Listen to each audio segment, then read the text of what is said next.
Men Boymatova Supra. 18 yoshdaman.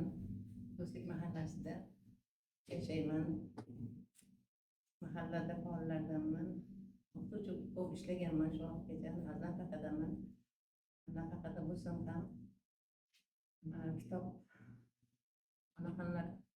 kitob tadbirlariga qatnashaman.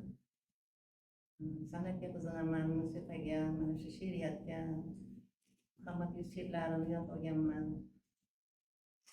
Hozirgi kunda mana bu o'zim juda ko'p asarlar o'qiganman. Mehrobdan Chayon, Shaytanat, o'tgan kunlar amallarini. Hozirgi kunda esa bitta kitob o'qidim. Buyuk siymolar. Buyuk siymolar juda ham kerakli biz uchun.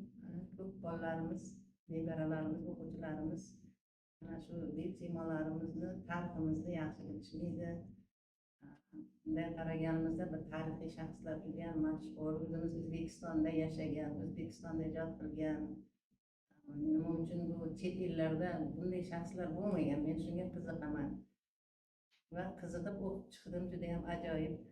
Endi boshqa o'quvchilarga ham, kelajakda o'quvchi rahbar bolalarimizga ham mana shu kitobni o'qishni tavsiya qilaman. Juda qiziqarli va ma'noli kitob ekan.